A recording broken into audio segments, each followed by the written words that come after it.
So who would be the contenders to replace Southgate? Well, Eddie Howe, the Newcastle boss, is high on the FA's shortlist of potential successors.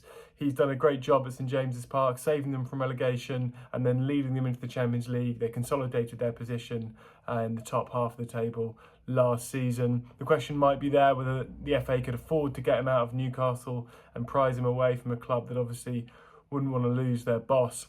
The departure of Amanda Staveley as co-owner from St James's Park might make that an easier job. She was considered a key ally of Eddie Howe. Graham Potter, who's been out of work since being sacked by Chelsea the season before last, is also thought to be on the FA shortlist. He's been biding his time, waiting for the right job to come along, and is thought to be interested in discussing the situation with England. Then there's Lee Carsley, England's under-21 boss, who led the youngsters to the European Championship. They actually managed to beat Spain in the final. And there's some foreign contenders as well. Thomas Tuchel's out of work. He would be interested in the job. He liked living in London when he was in charge of Chelsea. He's got a very good CV, and of course he's got a history of winning big European trophies. He's won the Champions League before, of course, with the Blues.